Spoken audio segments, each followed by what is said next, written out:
You know, fishing a jig is something I've done for a long time, and no matter what species you're talking about, no matter where you're fishing, whether you're fishing braid or mono, and whether you're fishing plastics or live bait, jig fishing requires a high-end rod. Now, let me back up a little bit when I start to talk about that. I understand that everybody has a different budget when it comes to buying fishing equipment. And when I was in college, late 1990s, I had the pleasure of being near the Park Falls factory of St. Croix rods, and that was my first experience with something a little bit nicer. It was a Premier, and back then that was the best of the best. It was as good as you could get.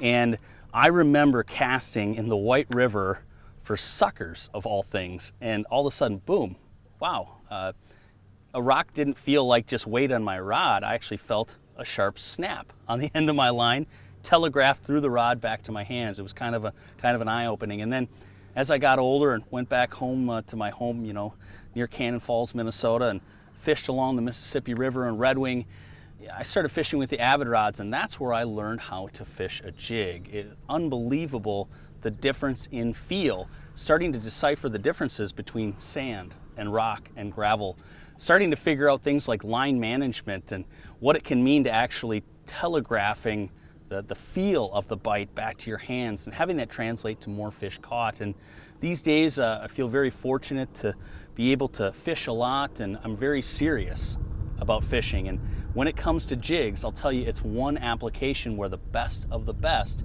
makes all the sense. And you don't really know what you're missing until you've tried it. And I'm going to state that in two different ways. I'm going to state it definitely in numbers of fish caught, because you're just simply going to detect more bites, number one.